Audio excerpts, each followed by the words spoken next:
Morning routines. The sun rises. Sundar wakes up between 6:30 and 7 a.m. in the morning.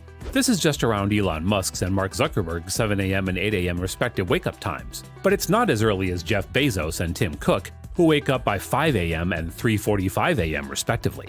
Compared to Tim Cook, Sunder Pichai's 7 a.m. wake-up time is pretty fair and pretty normal. What's not normal, though, is the CEO of Alphabet, the company that's supposed to lead us into the paperless age, reading his news from a newspaper every morning. That's right, Mr. Sunder reaches for a print copy of the daily Wall Street Journal to digest business news and updates. However, he does also check the New York Times online as well. Next, he takes his breakfast, which is usually an omelet. Seems pretty basic or boring, but the natural combination of nutrients like choline, tryptophan, vitamin B12, and iron all help in reducing anxiety risk and depression, as well as aiding sleep. Not to mention it helps with weight management. So it's no wonder that Sunder has a healthy, slim build, and is in a good state of mind to run one of the most important companies in the history of humanity. He also adds that he likes to maintain his very English habit of drinking a cup of tea in the morning. This English habit being the effect of Indian colonization by the British. According to Pachai, "I'm not a morning person, so I need my time with my paper and tea to wake up and kind of get going." So he doesn't work out in the morning. Instead, he picks out a casual but put-together outfit that has once been described as Banana Republic Dad. Meetings. Unlike Elon Musk, who has strict restrictions on his meetings, or Jeff Bezos, who likes to have his meetings only in the morning, Sunder Pichai is always ready to attend meetings that are necessary. In fact, he sometimes takes meetings on the go when he can.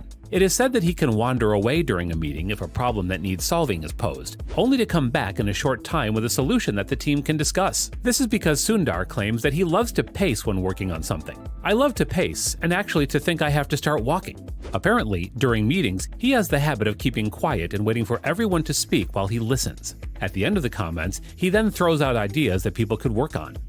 Interaction with work and employees.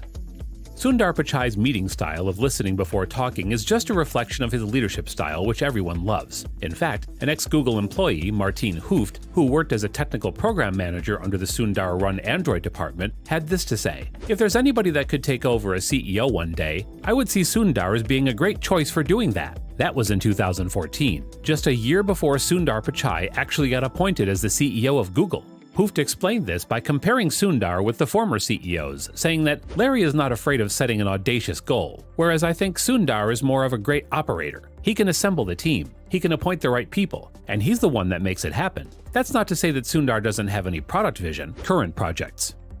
And we do know that Sunder does have product vision simply by recalling some of the new features that were discussed in Google's I/O keynote in May 2021. This includes improvements to the Google search bar and its function, as well as their research and development interests in things like Lambda AI and Sycamore, Google's quantum computer. Lambda AI stands for Language Model for Dialogue Applications and is built on the novel neural network for language understanding called Transformer. Using deep learning AI, it makes interactions with technology more natural, real, and meaningful. Plus, you can even simulate conversations with people and things that are not really there. For example, if you wanted to know how Sunder Pichai spends his day, you could simply ask, well, Sunder Pichai on your device. You could even simulate a conversation with a paper plane, or let Pluto defend itself on being or not being an actual planet. With Google Sycamore, it's a whole new game of bringing in a new way of processing data that our current computers aren't used to. Google recently achieved quantum supremacy by performing calculations on its quantum computer called Sycamore. However, Sunder and the team are constantly working on developing an error-corrected quantum computer with enough quantum bits that will be able to surpass the computational power of the universe in theory. We'd be able to solve complex problems on drugs, financial analysis, and security. Office and lunch.